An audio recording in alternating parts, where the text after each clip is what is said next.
Ya. Bueno, porque esta clase es una clase práctica, pero es distinta de las otras clases prácticas porque en realidad no vamos no es con software ni nada, sino que les quería contar un poco respecto de cómo se construyen las filogenias cuando estamos trabajando con DNA mitocondrial. ¿Ya? Eso es una particularidad, esto por lo menos es una particularidad de los que trabajamos con humanos, en el sentido de que yo no he visto, bueno, tampoco soy tan, pero en general nunca he visto en realidad construcción de filogenias así, dijéramos, en otras especies, y más que el hecho de que no se pueda, sino que tiene que ver con que la manera en que nosotros trabajamos el DNA mitocondrial y está relacionado principalmente con el hecho, ¿no es cierto?, de que existe, de que podríamos decir,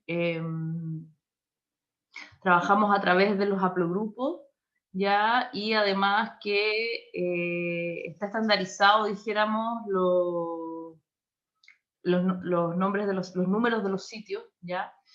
Entonces eso quiere decir que nosotros podemos analizar solamente a través de los polimorfismos.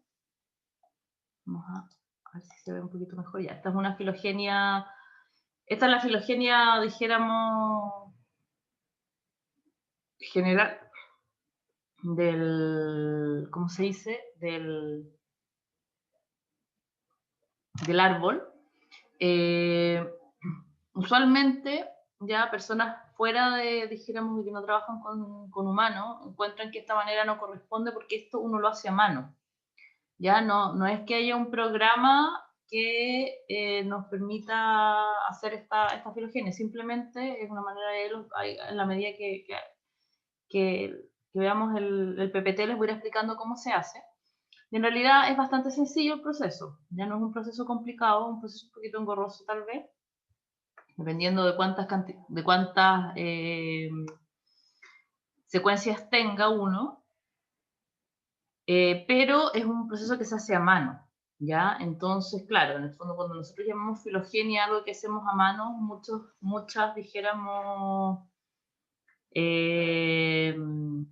¿no es cierto? Yo tenía esta discusión, dijéramos, con ecólogos moleculares, por ejemplo. Dicen, no, pero esto no es una filogenia, no funciona así la cosa, bla, bla, bla. Entonces, lo que yo recomiendo en general, porque esta es la manera que ustedes, si ustedes en el fondo han caído con... A ver.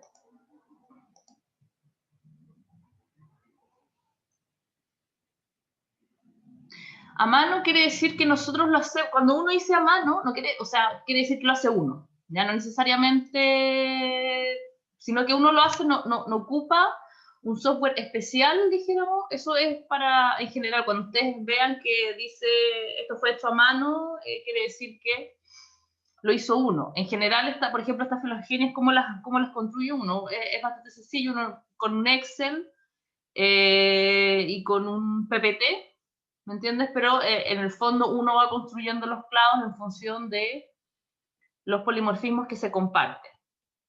Entonces, como les decía, yo lo que recomiendo en general es hacer, por ejemplo, si nosotros vamos a, bueno, a ver, primero, para poder hacer una filogenia de esta manera, se necesita el mitogenoma, eso quiere decir el DNA mitocondrial completo, ya la secuenciación completa del mitocondrial.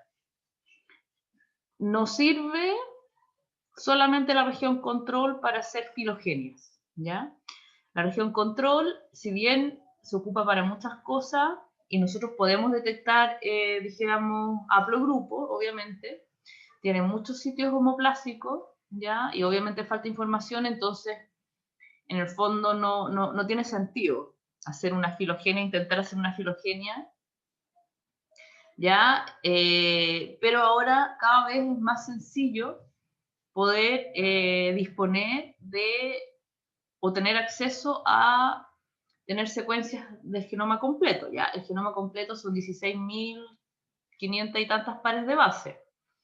Por un lado, no es tanto, no sé si lo comparamos con el genoma humano, que son 3.000 millones, es muy cortito, pero también tampoco es tan pequeño, dijimos. Entonces, en el fondo hay todo un tema ahí que les puedo hablar un poco de respecto de cómo obtenemos el genoma mitocondrial, ¿ya?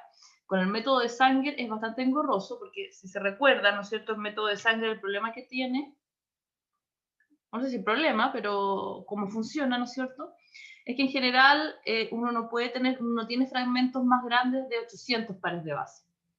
Entonces, hay que hacer, o sea, nosotros lo queremos hacer con Sanger y obviamente se puede, yo lo he hecho con Sanger y no es tan terrible, dijéramos, pero es harta pega porque hay que hacer primero amplificados, ¿no es cierto?, como de 3.000 pares de base, y de ahí en el fondo uno tiene como 10 amplificados que se van, ¿cómo se dice?, superponiendo, y después entonces uno hace secuenciaciones, 2 o 3 secuenciaciones por fragmento, dijéramos, hasta cubrir, ¿no es cierto?, todo el DNA, y después entonces eso tiene que ensamblarlo con, ahí existen programas especiales, el Sequencer, la versión comprada obviamente, no la versión demo que nosotros hemos utilizado, sirve para que nosotros hagamos eso de manera muy sencilla y todo. Ahora, existe también una manera más sencilla que es a través del NGS, ¿ya? El NGS, o sea, es una manera más sencilla y no, porque el NGS, que voy a hacerles una clase la próxima semana de secuenciación en realidad, y no solamente de la última generación, vamos a ver los métodos de secuenciación. El NGS, que esta secuenciación de última generación lo que hace es secuenciar todo el DNA, dijéramos, ¿ya? Y eso incluye, obviamente, DNA mitocondrial. Se pueden hacer maneras para hacerlo por NGS también, dijéramos, hacer amplificados de fragmentos más grandes del DNA mitocondrial para que sea más sencillo, porque obviamente es distinto, ¿no es cierto?, si nosotros vamos a secuenciar solamente el DNA mitocondrial, si queremos hacer un NGS con todo. El costo, a nivel de costo me refiero, ¿no es cierto?, secuenciar. Entonces, bueno, ahí existen diferentes estrategias que se pueden utilizar, pero hoy en día ya no es como antes, dijéramos, es relativamente sencillo y no es tan caro, igual sigue siendo caro, puede costar, no sé, $300, dijéramos, por individuo, lo cual en el fondo es un poco caro para nosotros en ese sentido, pero es mucho más asequible, ¿ya? Es mucho más asequible. Entonces, es posible hacer, hoy en día yo creo que ya deben existir, la verdad es que no sabréis cuánto exactamente, pero unas 30.000 secuencias de DNA mitocondrial completas puestas en la red, y eso obviamente aumenta día a día. A ver, ¿qué pegaste usted?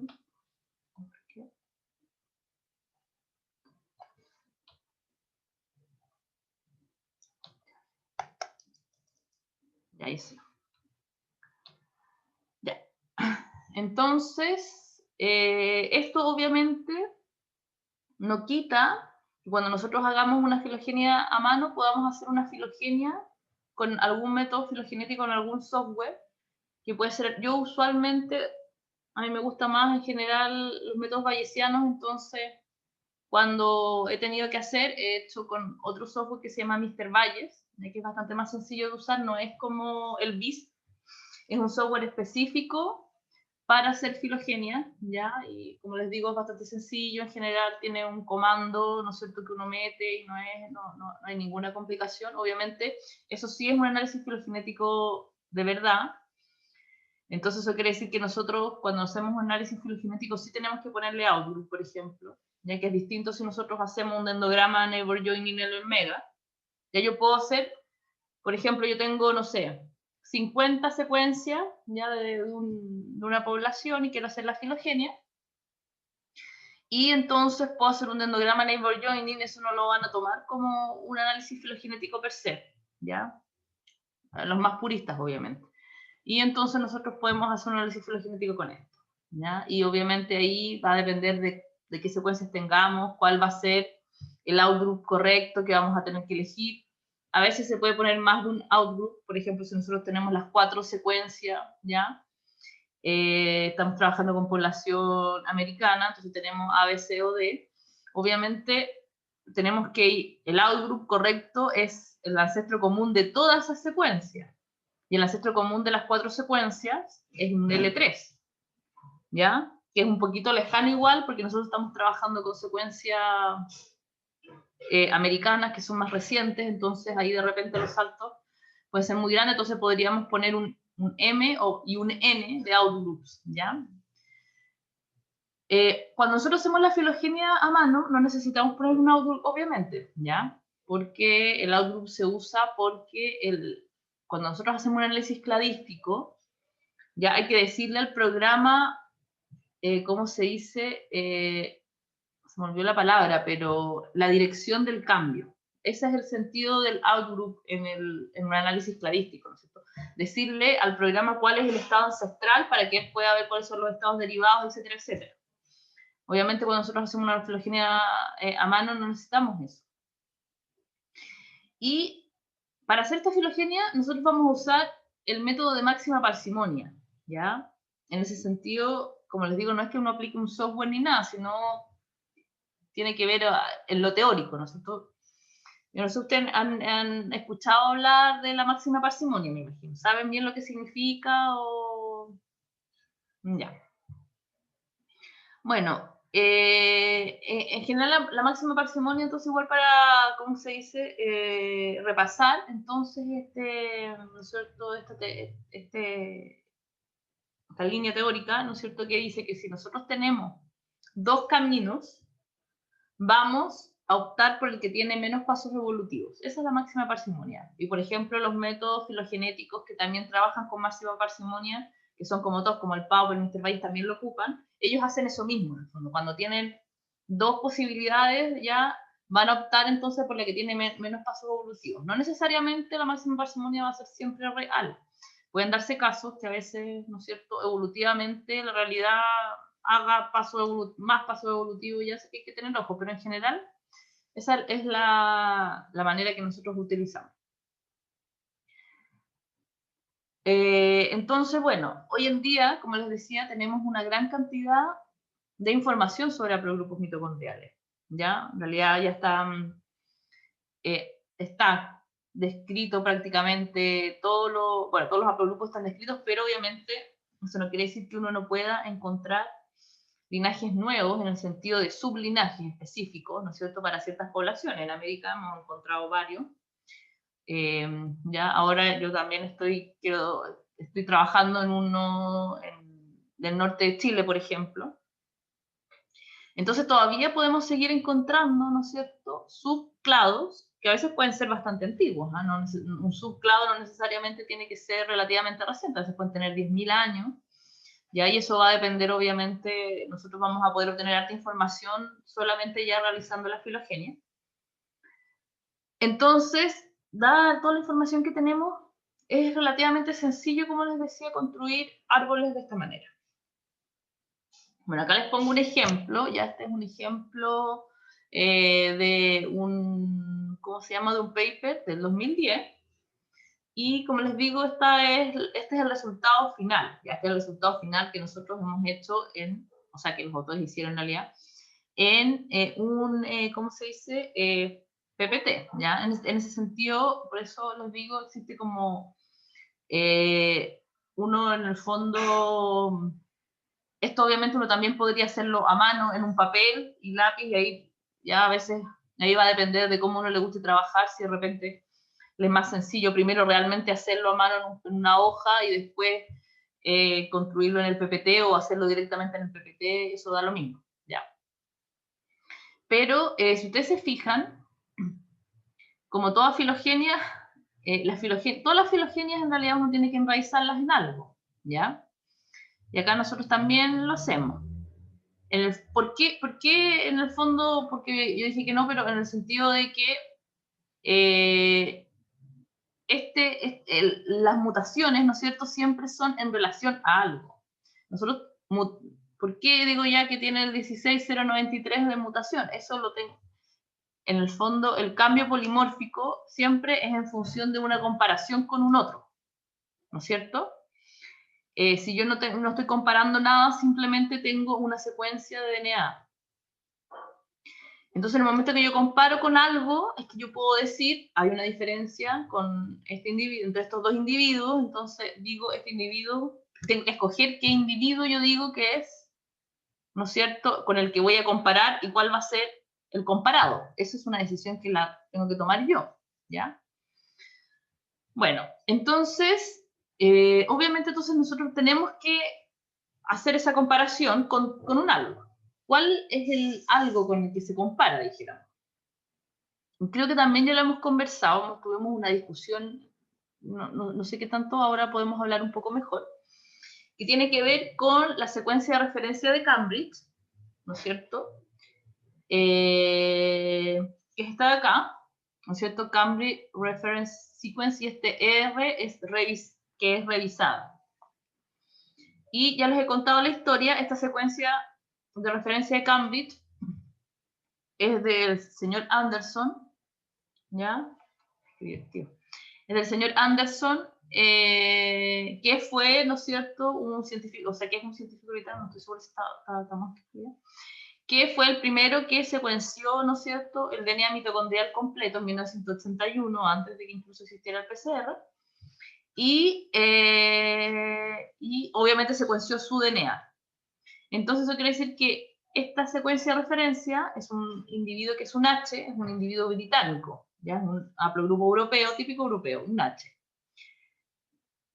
Y nosotros, dijéramos, durante todo el tiempo lo que hemos estado haciendo siempre ha sido comparar, ¿no es cierto?, con este individuo. Cuando nosotros hacemos esta filogenia a mano, en realidad no es problemático porque nosotros sabemos que no estamos comparando filogenéticamente con este individuo H. Obviamente nosotros no podemos hacer esto si vamos a hacer un Mr. Bayes, ¿ya? Creo que en ese sentido que es súper claro, porque ahí sí es importante, ¿no es cierto?, que el outgroup sea real. Este outgroup, por ejemplo, es una filogenia, ¿no es cierto?, de un C1D, un individuo americano. Obviamente que yo no debería haberlo enraizado si yo estuviera hablando filogenéticamente, hablando con un individuo H, ¿no es cierto?, que no es un ancestro ni nada. ¿Por qué no tiene tanta importancia? Porque en realidad, como les digo, tiene un sentido simplemente comparativo, ¿no es cierto?, de nosotros poder decir que estos individuos tienen tales mutaciones versus otras. Acá nadie está diciendo, cuando yo lo pongo así, en ese sentido quiero que les quede súper claro, nadie está diciendo que este individuo H es el ancestro común del C1D, ¿ya? Acá, obviamente, ¿qué es lo que se hace? Cuando nosotros, como en el fondo, todas las secuencias de DNA mitocondrial, como esta fue la primera secuencia, en el fondo, que estaba disponible, cuando empezaron a haber otras secuencias más, empezaron a publicarse, obviamente, como les digo yo, está esta convención, ¿no es cierto?, de numerar el DNA, entonces es más sencillo hacerlo así. Más sencillo, como empezaron a hacer, entonces, oye, bueno, acá encontré la mutación en el sitio 16.528 en comparación con, obviamente, Cambridge, y todos empezaron a comparar con Cambridge, sabiendo que obviamente filogenéticamente no es lo correcto y nadie nunca jamás se ha confundido, porque yo nunca he visto una filogenia, ¿me entienden?, con Cambridge de Outgroup, una filogenia hecha en software, así que nadie se confunde y todos tenemos súper claro, ¿ya?, que esto lo hacemos, que tiene un sentido, dijéramos, práctico, ¿no es cierto?, solamente para poder identificar los polimorfismos. Y si tenemos que hacer un análisis filogenético de verdad, nadie va a poner en la secuencia de referencia de Cambridge, ¿ya? Bueno, entonces se empezó a hacer así. Este es del año 2010, que, ¿no es cierto?, ya tiene 10 años o es bastante antiguo. Y bueno, ustedes ven que de Cambridge pasamos a L, porque igual obviamente es necesario, dijéramos, hacer como el recorrido, ¿ya? En el fondo nosotros igual tenemos que enraizar las mutaciones correctamente, porque van a haber un montón, en el fondo, cuando nosotros hacemos ¿cómo se dice?, la reconstrucción, ¿no es cierto?, a nivel de haplogrupo, como el DNA mitocondrial, dijéramos, no recombina, ¿Qué quiere decir eso? Quiere decir que nosotros vamos acumulando las mutaciones en el tiempo, ¿no es cierto? Y eso quiere decir que en nuestro DNA están las mutaciones más recientes de nuestro haplogrupo, pero están las mutaciones del macro haplogrupo al que pertenecemos, etcétera, etcétera, etcétera. Entonces, obviamente a nosotros nos interesa identificar esas mutaciones ancestrales, que van a ser las mutaciones que van a ir definiendo los distintos haplogrupos en la medida que vamos, ¿no es cierto?, avanzando, para poder entonces llegar a... Disculpa, estoy un poquito resfriada. Hasta poder llegar, dijéramos, a las mutaciones que van a ser propias de la población que nosotros vamos a estar estudiando. En este caso, entonces, lo que se hizo fue hacer una filogenia de un haplogrupo nativo americano que se llama C1D, que no, es un haplogrupo que no es muy común igual acá en Sudamérica, pero en Centroamérica más, y América en realidad más hacia el norte, en Sudamérica un poquito más hacia el norte es más común. Ya, entonces, como nosotros, lo correcto, ¿no es cierto?, como les decía, es usar un L3. Si nosotros íbamos a hacer esta misma filogenia, podríamos hacer un L3 o podríamos hacer un M8, bueno, ahí depende. Pero nosotros lo estamos comparando con Cambridge. Entonces igual van a haber un montón de mutaciones que son de H, que son de este individuo, que nosotros la vamos a tener diferente porque la estamos comparando con él. ¿Se entiende? Entonces por eso se hace esta... Entonces todas estas mutaciones, dijéramos, nosotros tenemos que identificarlas. Obviamente van a estar. Y entonces nosotros hacemos esta enraización, ¿no es cierto? Ya, que va a comenzar con Cambridge y va a llegar al L3, o sea, va a ser cuál es la diferencia de Cambridge con el L3, pero en nuestros individuos nosotros también vamos a encontrar que el individuo va a tener 15.301, ¿ya? Si nosotros estamos comparando con Cambridge, obviamente. Todo va a depender, en el fondo, las mutaciones que van a estar acá van a depender con quién nosotros estamos comparando. Bueno, yo no sé si... No, creo que no les hablé, pero lo voy a hablar ahora. Y se los puedo subir también, les puedo subirlo. Me parece que ya se los había subido. Ya los habíamos hablado igual, tuvimos una, ¿no es cierto? Pero quiero en el fondo volver ahora con la filogenia en el fondo para que ustedes entiendan mejor. ¿No es cierto? Que fue el 2012, me parece. Un poco después de este... que entonces publicaron este L3 reconstruido, porque en realidad, según ellos, que no tiene nada que ver, que nosotros no podemos enraizar con Cambridge, y en realidad, bueno, la discusión yo la encontré un poco ridícula, incluso Bandel, que es también él ha escrito harto de haplogrupos, y es bien interesante en el fondo que él dice, lo mismo que yo les estaba diciendo, ¿no? Se los puedo subir ese paper. Él dice, oye, pero nadie se está confundiendo acá, nadie está pensando, ¿no es cierto?, que la secuencia de referencia de Cambridge es un outgroup real. Nosotros lo estamos usando, ¿no es cierto?, como una manera,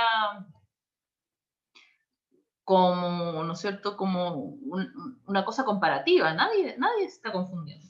¿Y qué es lo que pasa? Que si nosotros llevamos un montón de tiempo comparando con Cambridge, porque yo les estoy diciendo, las mutaciones que nosotros vamos a tener acá va a depender de con qué yo lo comparo, ¿no es cierto? Entonces, si yo estoy comparando y tengo 1000 o 20.000 comparadas con Cambridge y después digo, no, en realidad hay que compararlas con el L3, se crea un problema porque obviamente todas estas mutaciones de acá no van a estar con el L3, ¿ya? Entonces hay diferencia. Entonces, ahora hay que fijarse bien con qué, cuando se hacen estas filogenias, ¿no es cierto? Porque se siguen ocupando las dos, ¿ya?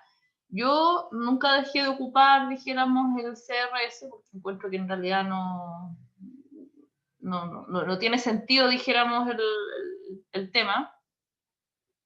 Pero bueno, por ejemplo, el Filotri ahora, ¿no es cierto? El Filotri supuestamente está como enraizado con esta secuencia reconstruida. Y ustedes pueden encontrar entonces la secuencia tanto la secuencia reconstruida como el CRS. Y puede ser que haya algunas diferencias, obviamente. Como les digo, por ejemplo, este que es típico, que va a estar acá 73, pero en el fondo no va a estar con el L3 porque no tiene, dijéramos, el 263 y el 73 son unos polimorfismos bien extraños que tiene este señor Anderson. Entonces, si nosotros no lo hacemos con Anderson, etc. ¿Ya? Y van a ver, entonces pueden encontrarse algunas diferencias, pero la mayoría, la verdad es que no cambia tanto igual. Ya a veces cambian quién es el ancestral y quién es el derivado, cosas así, ¿ya? Pero en el fondo, pero cosas así. En la filogenia acá, ¿no? Si se fijan, nosotros solamente usamos los números, ¿ya? No usamos, no le ponemos T, no le ponemos nada, porque existen convenciones, ¿ya? Y una de las convenciones es que cuando es una transición, no se pone la letra. Yo obviamente no me sé de memoria, todas las letras. Entonces, ¿qué quiere decir este? El 16.234 es una transición, ¿ya? Vamos a suponer que si el estado ancestral es una A, eso quiere decir que este solamente es una G. La transición es...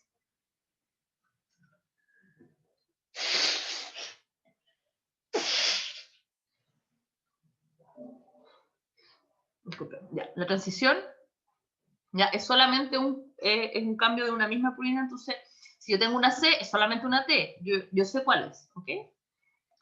Cuando es una transversión, nosotros ponemos la letra, porque queremos identificar entonces, y obviamente la transversión puede ser, no es solamente una respuesta, ¿cierto? Puede ser más de una respuesta. Entonces déjame ver si hay alguna transición aquí, o sea, una transversión, bla, bla, bla. No lo veo ninguna, pero ¿ya? Entonces la transversión sí ponemos la letra. Aquí no veo nada yo, no consigo encontrar ni una, pero ya. Cuando tenemos una inserción, también ponemos la letra, pero ponemos más. Y aquí hay varias, ¿ya? Por ejemplo, hay una 60 más T, eso quiere decir que es una inserción en el sitio 60. Cuando es una delesión, ponemos una D al lado, que tampoco encuentro ninguna cachita.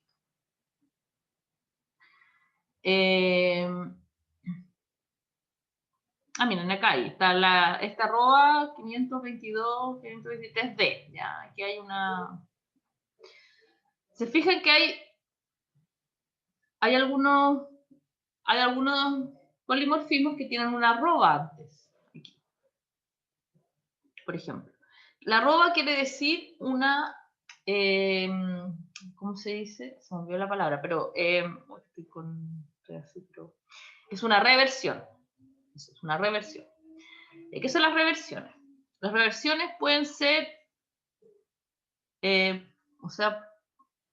la reversión quiere decir que cuando nosotros estamos analizando un individuo, y cuando nosotros estamos formando clados, encontramos, por ejemplo, individuos, ¿no es cierto?, que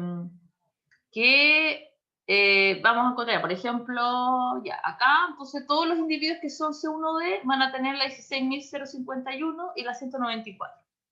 Si un individuo acá, ya, por ejemplo, tiene la 16.051, pero no tiene la 194, por ejemplo, y está acá, por ejemplo, bueno, acá justamente hay un caso, un ejemplo. Quiere decir, yo voy a suponer que en ese grupo de individuos volvió a mutarse el sitio 194. Entonces yo en realidad, como dijéramos, estos son polimorfismos bialélicos, ¿ya? Yo quiere decir que cuando yo muto, por ejemplo, si yo paso una C, yo tengo un individuo C, la mutación es una T, ya si es una transición, voy a volver a mutar a C, ¿ya? Obviamente, si yo no construyo una filogenia, no me voy a dar cuenta que tengo una reversión. Solamente me doy cuenta cuando el individuo, ¿no es cierto?, lo pongo en un contexto y digo, pero este individuo es C1D1, por ejemplo, o este individuo es C1D, y debería tener 194. Entonces, nuevamente yo tengo en el fondo dos opciones, ¿ya? O hacer un clado separado, o, ¿cómo se dice? Hacer un clado separado, o, en el fondo, hacer que el individuo revienta. Obviamente, cuando nosotros tenemos esto, porque por ejemplo estos individuos de acá también van a tener las 7690, entonces yo voy a saber que en realidad es una reversión. Y entonces tengo que poner @194. Y obviamente puedo hacer un sublinaje que esté definido por una reversión. Una reversión va a ser una mutación. Ya la única diferencia es que como se va a mutar, dijéramos, el mismo sitio, ya voy a pasar al estado ancestral, dijéramos. Pero en el fondo ha habido dos mutaciones, ¿no es cierto? La primera mutación para pasarlo al estado derivado y después para volverlo al estado ancestral. Las reversiones en el DNA mitocondrial son bastante comunes, sobre todo las que son en la región hipervariable, ¿ya? Nosotros sabemos que, ¿cómo se dice? El DNA mitocondrial tiene una tasa mutacional alta, ¿ya? Y entonces, como les decía, es común que ocurran las reversiones, no son extrañas. Obviamente son mucho más extrañas las reversiones, ¿cómo se dice? En los sitios codificantes, pero también existen, ¿ya? También existen reversiones en los sitios codificantes. Bueno, por ejemplo, y obviamente en la medida que el sitio sea más homoplásico, es más común que nosotros encontremos reversiones. El sitio 194 es bastante homoplásico, ya en general. Eso quiere decir que muta bastante, nosotros lo vamos a encontrar. Y bueno, acá, por ejemplo, tenemos varias reversiones. Tenemos una reversión acá, tenemos otro individuo que también tiene una reversión del 194 aquí, ¿ya? Y creo que había visto en otra parte más también. Acá, por ejemplo, hay otro. Como estos individuos están definidos todos por mutaciones en las zonas codificantes, excepto este, dijéramos, pero estos de acá, entonces nosotros, porque nosotros podríamos decir, bueno, pero este individuo podría pertenecer a este clado, dijéramos, pero están definidos, por ejemplo, por esta mutación. Entonces, cuando nosotros tenemos, dijéramos, dos respuestas que tienen la misma cantidad de pasos, vamos a escoger siempre hacer el clado con el sitio que sea menos homoplásico, ¿ya?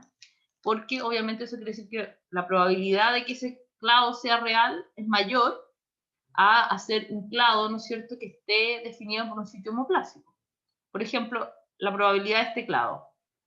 El sitio 207, ¿ya? Es un sitio súper homoplásico. Eso quiere decir que muta mucho. Obviamente nosotros tenemos que ponerlo por una manera de escritura, cuando nosotros hacemos dijéramos, la filogenia. Si encontramos 3 individuos que tienen 207, los tenemos que agrupar. Ahora, ¿qué tan real sea este clado en la vida? Eso quiere decir qué tan real sea que estos 3 individuos, porque acá lo que nosotros estamos haciendo cuando construimos una filogenia es que estamos diciendo que hay un ancestro común entre estos 3 individuos, y estos 3 individuos están relacionados filogenéticamente. Pero puede ser que este individuo 50 en realidad haya mutado y haya tenido la 207 de una manera completamente diferente que estos dos individuos de acá. Y eso es difícil, la verdad es que no vamos a tener una respuesta en general. Usualmente nosotros estamos haciendo, cuando hacemos filogenia, hacemos dentro de las mismas poblaciones, entonces tampoco tenemos criterios geográficos para poder definirlos, etc. Así que ojo ahí, a veces hay cosas que simplemente no podemos en realidad responderlas completamente. El 311 también es un sitio súper homoplásico, o sea, tener clados construidos en función de estos sitios no es muy bueno.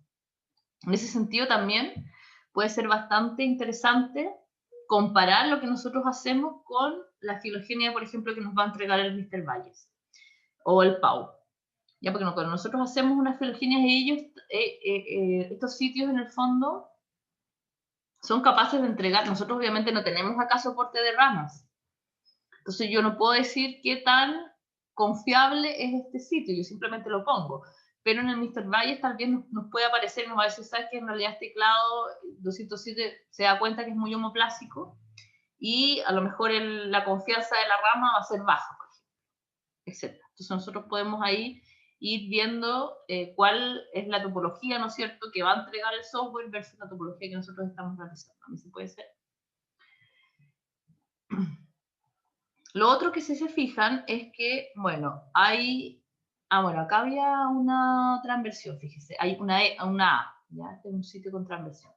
Y lo otro que se fijan que hay unas letritas chiquititas que dice NC, NS quiere decir S, hay una que dice, creo que aquí se equivocó cuando le puso NC, pero hay unas que dicen una R también, aquí, y una T. Bueno, y eso también es que nosotros ponemos información, e información que se pone respecto del sitio, que ahí les voy a mostrar cómo se obtiene, de si cuando nosotros tenemos un individuo en la región codificante, ya la mutación que nosotros vamos a tener va a afectar un gen, obviamente. Y esa mutación puede ser sinónima o no sinónima. Sinónima quiere decir que no me va a cambiar el aminoácido y nosotros ponemos una S.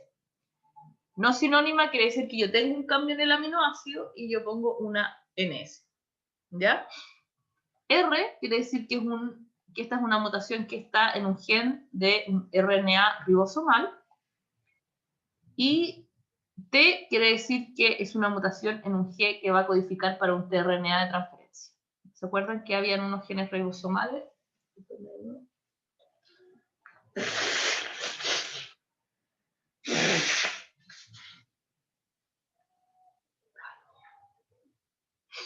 Ya.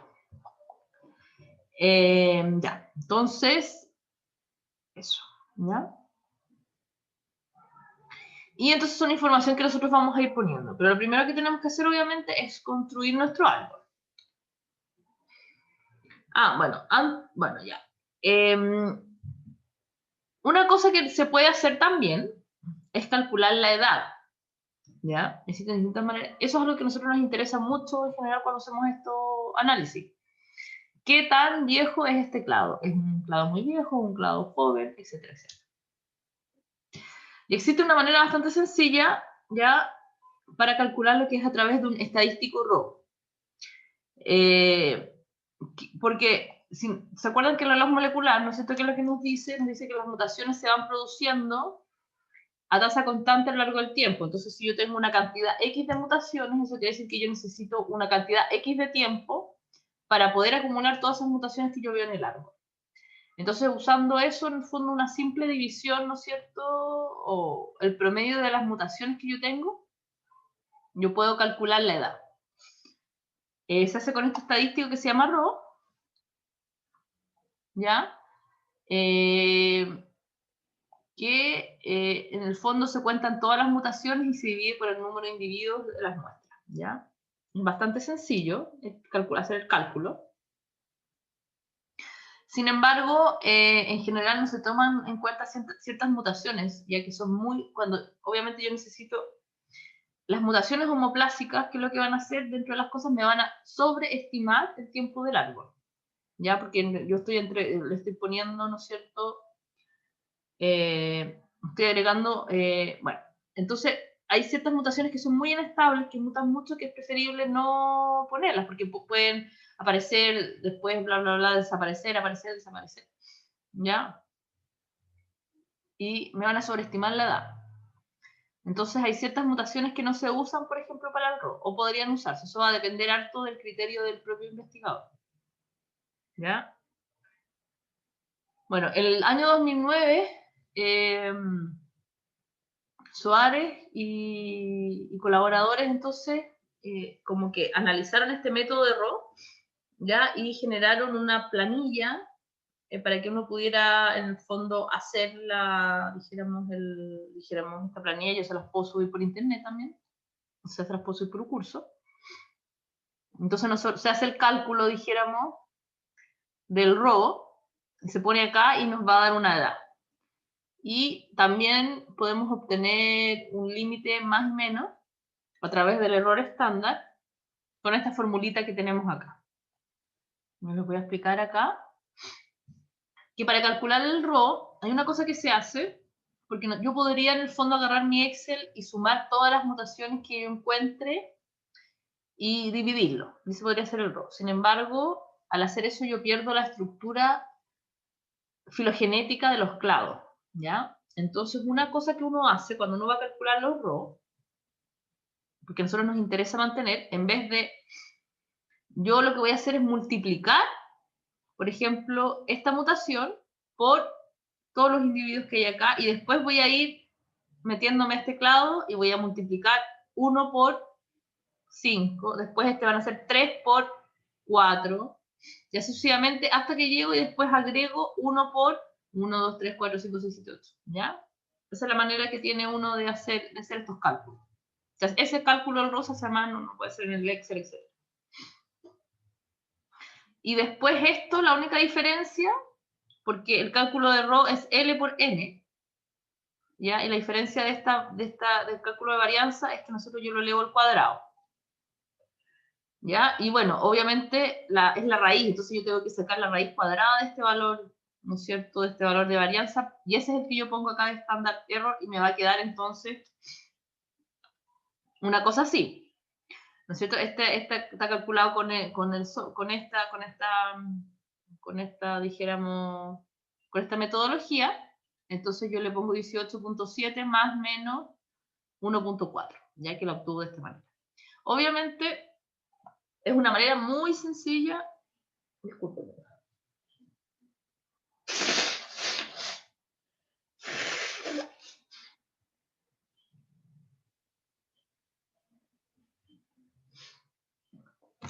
Es una manera muy sencilla de, ¿cómo se dice?, de hacer el cálculo, ¿ya? Y entonces usualmente nosotros lo podemos hacer como para tener una aproximación, pero si queremos datar verdaderamente nuestros clados, nuestro sublinaje, etcétera, con puro RO no nos van a aceptar, entonces hay que usar otra metodología, que ahí sí puede ser el BIST que nosotros vimos la otra vez, y existen otros como el PALM, que también hace cálculo, pero usando un método de máxima verosimilitud. ¿Ya? También se usa, yo veo que se usa más el BIST, pero se usa la MOSFET.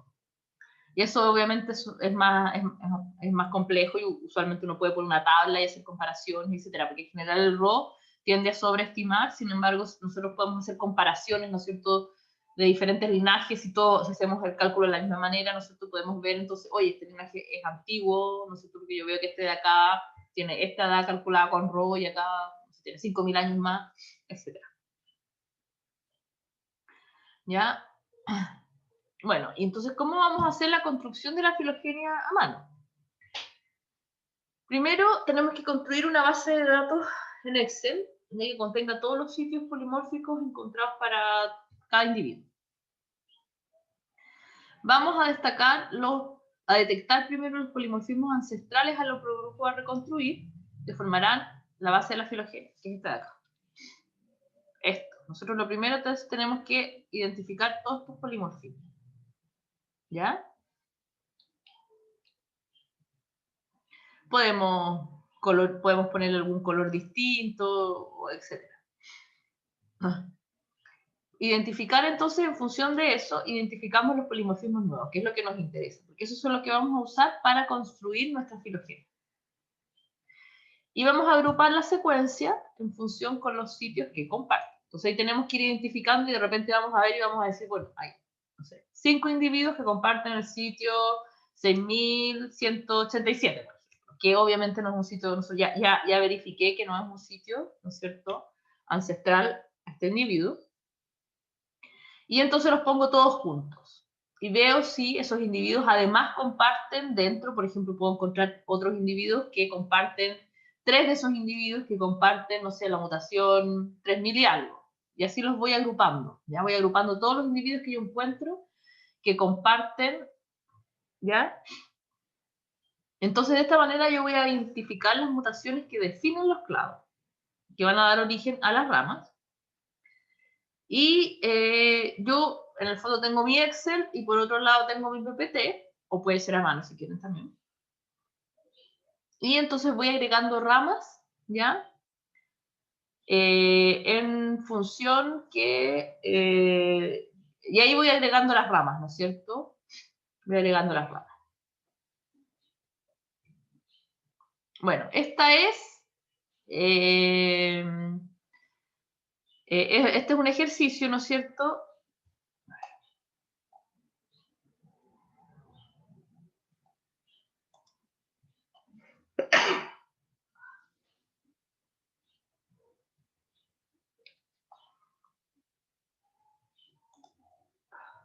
Bueno, este es un ejercicio.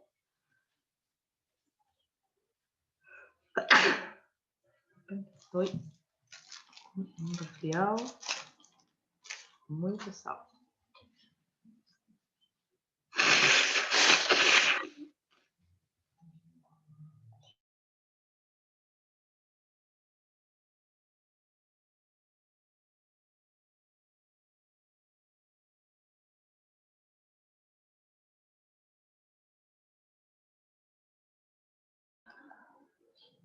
Ya, entonces,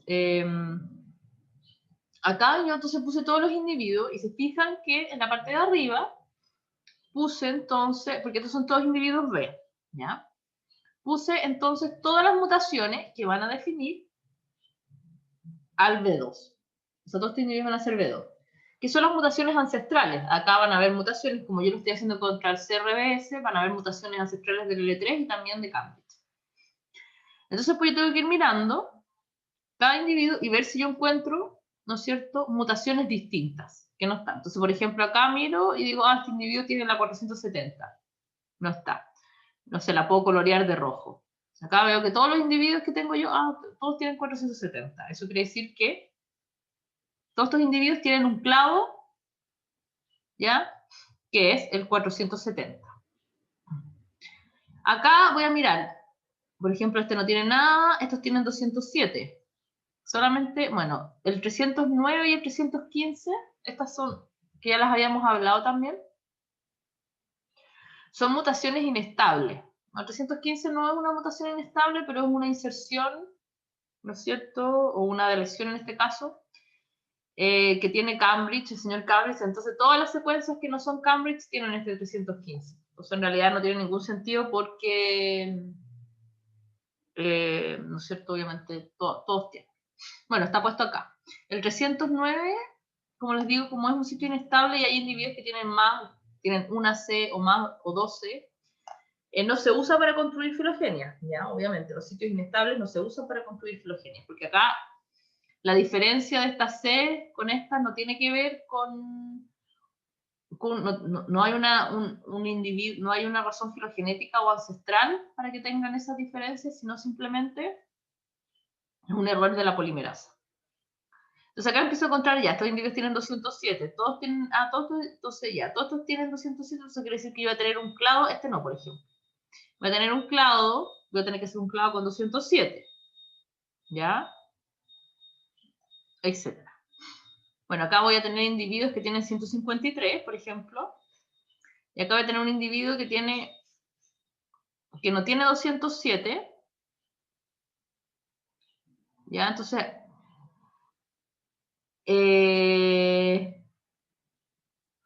acá, por ejemplo, estos tres individuos, acá yo voy a tener el dilema, ¿no es cierto?, de hacerlo revertar y ponerlos a todos juntos, o poner el 153 separado de estos dos 153. ¿Ya? Esas son las dos opciones que yo tengo. No necesariamente, como les digo, a veces voy a poder resolverlo con la regla de la máxima parsimonia, porque en este sentido, ¿no es cierto?, yo tengo que ver qué es más probable, que aparezca el sitio 153 dos veces en el árbol, o que revierta este individuo el 207. ¿Ya? Y la manera de resolverlo en ese caso, como les decía, podemos usar ahí el criterio de los sitios hotspot. ¿Ya? El que es menos homoplásico es probable que haya aparecido menos, que aparezca menos veces de manera independiente en el, ¿no es cierto?, o que revierta, etc. Entonces, en este caso, lo más probable es que nosotros tendríamos que hacer revertir el 207. Pero eso es una decisión que nosotros vamos a tomar, no necesariamente, como les digo, ya son... Bueno, y así voy con todo, ¿no es cierto? Voy acá identificando todos los sitios, después agarro bla, bla, bla, y de ahí entonces yo voy construyendo el árbol en el Excel. Como les digo, es bien sencillo.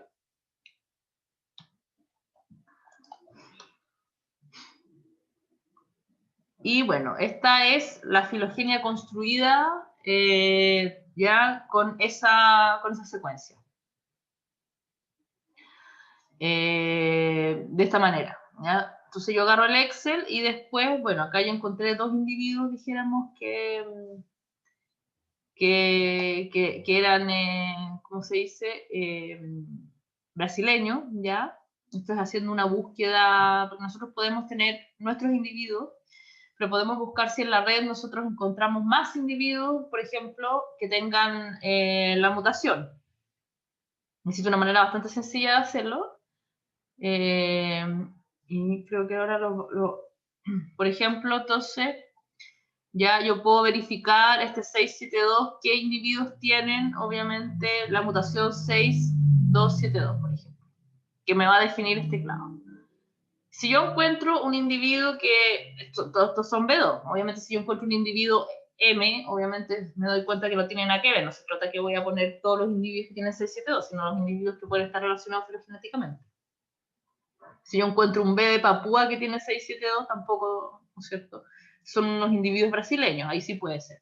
¿No es cierto? Puede ser que estos son individuos del sur de Chile, entonces puede ser que, ¿no es cierto?, hay un individuo que haya tenido un linaje ancestral hace 15.000 años en la zona de mucho más al norte, ¿no es cierto?, y que después haya dado origen a una rama, dijéramos, brasileña y después una rama, pero un evento muy ancestral. También podría ser que esta mutación se produjo de manera independiente en estos individuos y en todos estos, y no hay una relación filogenética. La verdad es que no podemos saber efectivamente cuál es la razón. ¿Ya? Entonces, bueno, eso así es como nosotros lo vamos construyendo. ¿Ya? Esto es, entonces, usualmente lo que yo, dijéramos, hacía dijéramos, en la clase real, cuando yo les explico todo esto, ¿no es cierto? Llevaba hoja y la idea era que tomar, ¿no es cierto? No sé, 5 individuos, por ejemplo, si quieren lo podemos hacer acá, o si no, no sé si ustedes tienen en realidad hojas igual. O les puedo subir yo ¿no es cierto? Excel, tomar a cada individuo, por ejemplo, ya hagamos el 1, el 4, no sé, 5 individuos y hacer el ejercicio, ¿no es cierto? Uno de hacer esta construcción de la filogenia chiquitita. Porque en realidad es simplemente eso, ya esa es la manera que tenemos nosotros de construir la filogenia, ¿ya? Y después, bueno, obviamente viene toda la parte de poder identificar si este sitio, ¿no es cierto? Los sitios, obviamente, en la región codificante, si son mutaciones sinónimas, no sinónimas, y si son tRNA de transferencia, RNA ribosomales, etc. Lo otro que también hay acá que no se los había mencionado, es que si ustedes se fijan existen algunas mutaciones que están subrayadas. Se subrayan las mutaciones que son homoplásicas en este árbol. Eso quiere decir que me aparecen independientemente, ya, que han aparecido más de una vez. Entonces, por ejemplo, la 16311, me debería encontrar otra 16311 acá. Bueno, lamentablemente esta es una filogenia que pertenece en el fondo, que es más grande, entonces puede ser que este subrayado no sea solamente de este, ¿ya? Pero lo más correcto es obviamente hacer el subrayado de la filogenia. Por ejemplo, acá 16.182, ¿no es cierto? Está acá y está acá. Este sitio 16.182, yo les decía que usualmente no se usa para hacer RAW. Y puede también incluso dejarse fuera para hacer la filogenia, ¿ya? Eso es ¿cómo se dice? Dijera que al criterio del investigador que está haciendo a la persona que está construyendo, dijéramos, la filogenia. ¿Ok? Si nosotros usamos, por ejemplo, qué sacamos y qué no.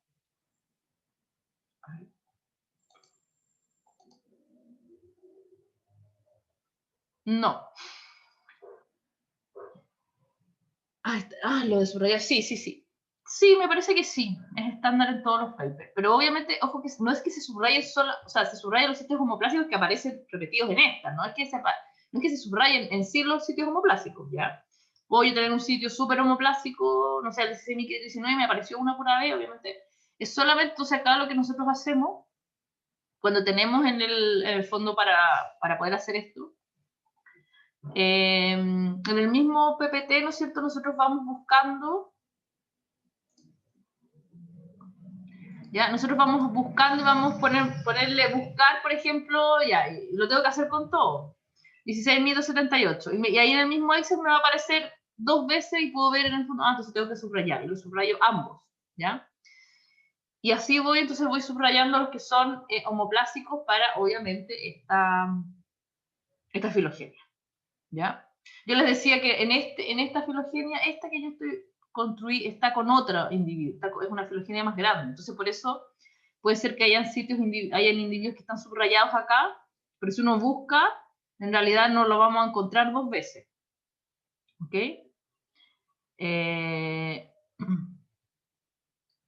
Por ejemplo, ¿no es cierto? El día 01, me parecería que no está 2 veces, ¿ya? Acá yo, no, este es el 16.291.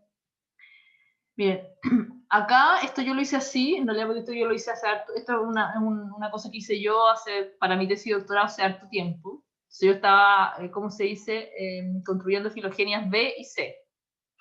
Y en realidad tenía en la misma figura, ya dijéramos, la filogenia B y la filogenia C. Y cuando vino la cuestión del subrayado, mi profesor, dijéramos, me pidió que yo hiciera subrayado de todo. O sea, si yo tengo un individuo acá que aparece en la filogenia B, pero esta misma mutación aparece en la filogenia C, yo la subrayaba. Yo considero en realidad ahora no lo haría así, ya considero que no es correcto, y lo más correcto es subrayar en realidad dentro de la misma filogenia, porque si no, a mí lo que me interesa saber es cuáles son los sitios homoplásicos dentro de la filogenia, no de toda la filogenia que yo estoy usando, en fin, pero eso es como les digo, hay muchas cosas que ustedes van a ver que son distintas y que tienen que ver con el criterio de la persona que está construyendo la filogenia, ¿ya? Y lo último entonces,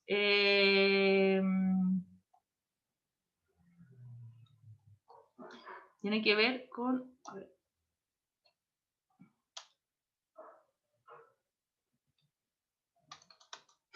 no se me quedó pegado para variar. Bueno, existe una manera de, ¿cómo se dice? ¿Qué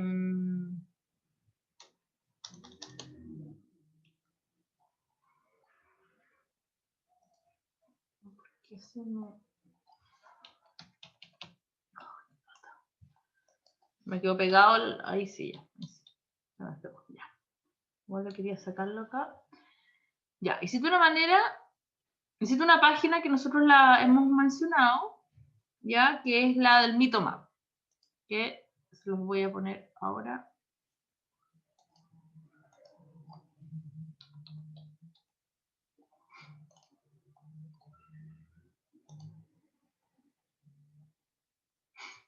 Lo vamos a compartir.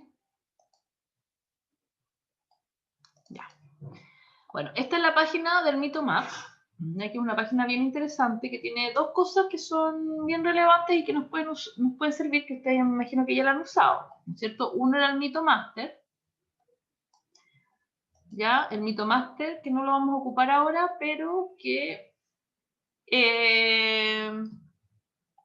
cuando nosotros, ¿no es cierto?, teníamos una secuencia, que puede ser obviamente un genoma completo, podemos usar secuencias que nosotros sacamos de la red, etcétera, etcétera, etcétera. Nosotros le ponemos copy-paste y nos va a entregar entonces todos los polimorfismos que tiene el individuo. Muy bien.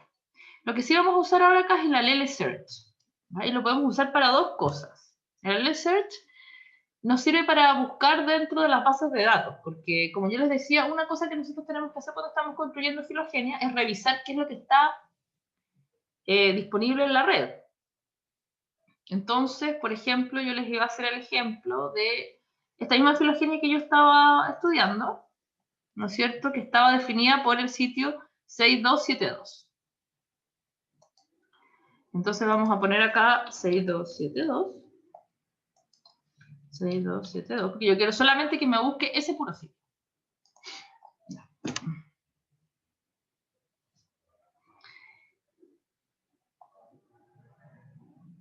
Y entonces me van a aparecer acá.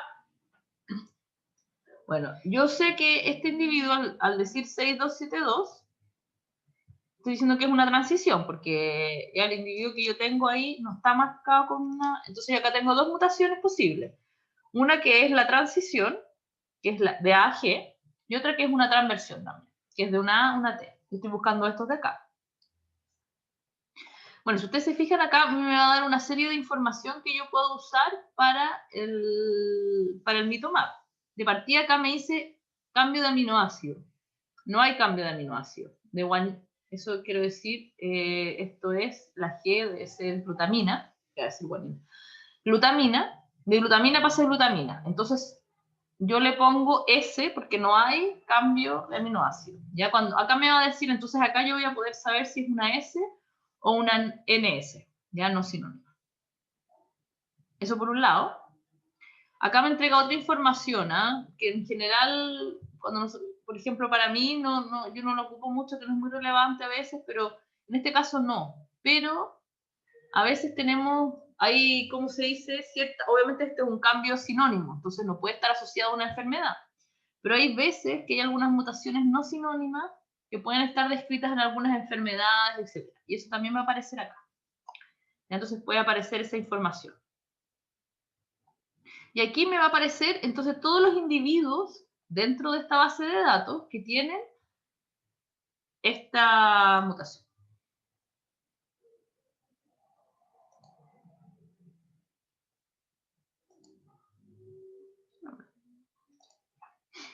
Y está acá, ¿se fijan? Y está acá entonces todos los individuos. Bueno, en este caso es una mutación que no es muy común, fíjense, porque estamos hablando que son las 20.000 o 30.000, no sé cuántas son o 40.000, no sé cuánto es dijéramos, la cantidad de DNA de la base de datos, ¿ya? Y esto incluye DNA antiguo, incluye todos los tipos de DNA. ¿Ven? Acá hay una que dice DNA antiguo, por ejemplo.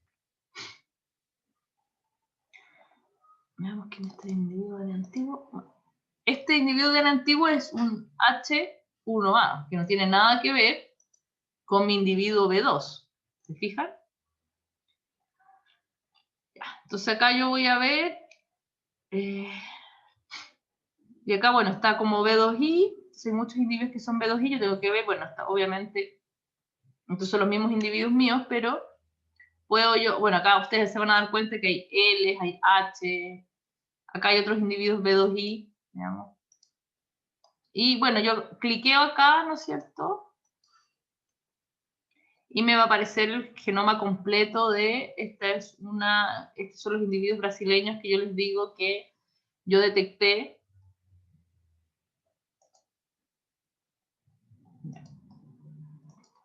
Estos son los individuos brasileños que yo detecté. Entonces, bueno, yo acá tengo el FASTA, ¿no es cierto? Y puedo después trabajar con mis individuos, etcétera, etcétera. Me los puedo agregar. Todo este trabajo que nosotros hemos hecho, ¿ya? Y bueno, y de esta manera entonces yo puedo, primero, puedo obtener con esta página de Mitomap, yo puedo por un lado hacer el screening para ver si hay otros individuos que han sido, dijéramos que están publicados y que yo debo agregar a mi filogenia. Obviamente, cuando yo estoy describiendo un individuo, o sea, estoy describiendo, quiero decir, una filogenia, a mí me interesa hacerla lo más completa posible. Entonces, si yo tengo 15 individuos, por ejemplo, de mi población, sería súper bueno si yo encontrara otros individuos, no sé, de población, por ejemplo, argentina, o vaya a saber uno. Entonces, hacer un screening siempre es importante, dijéramos, hacerlo, ¿no es cierto?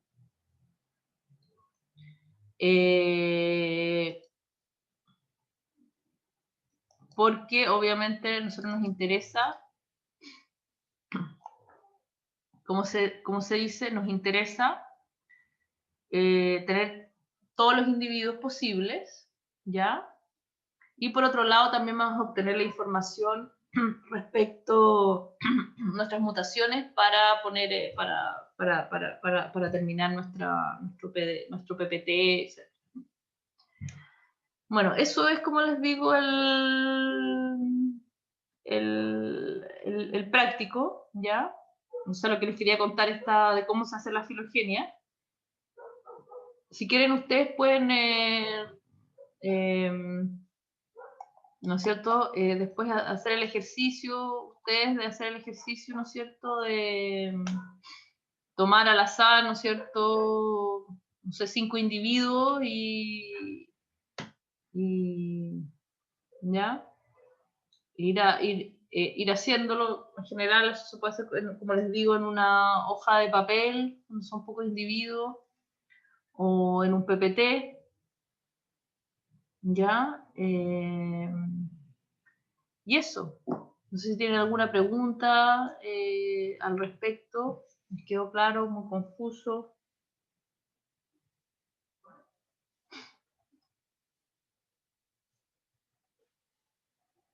¿Ya?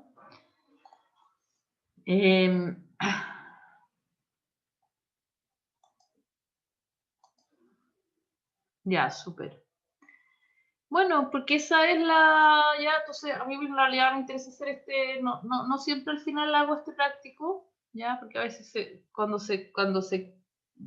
a veces tiene que durar menos el curso, etcétera, esta es una de las primeras clases que vuela, pero en general es interesante, ya. Ustedes ahora ya saben cuando ven esas filogenias, ¿no es cierto?, que están en los papers, ya saben en el fondo cómo están, todas estas filogenias así, estas así de este tipo sí, ¿no es cierto? Uno las ve y sabe que son en el fondo estas típicas filogenias construidas a mano en un PDF, o sea, en un PPT, dijéramos, uno mismo va agregando entonces, ¿no es cierto?, las líneas y después lo colorea como considera que tiene que colorearla, etcétera. De distintas maneras lo puede hacer también en este sentido, esa orientación, dijéramos, hacia arriba o hacia abajo, eso es absolutamente a gusto de la persona que está construyendo la filogenia. Ya no hay más, dijéramos, las convenciones que ya les dije, son las que las que están, no hay más convenciones al respecto. Simplemente tiene que ver cómo le gusta, ¿no es cierto? Si ustedes se fijan en este caso, ¿ya? Como tienen poco espacio, esta parte de aquí arriba debería estar al lado, ¿no es cierto? Porque es parte del mismo C1D. Bueno, es así cosas que uno va a ir construyendo. A veces las filogenias se le hacen muy grandes y uno tiene que poner el espacio, cosas así, pero más allá de eso, ¿ya? Eso. Así que, bueno, si no, vamos a dejar la clase hasta acá.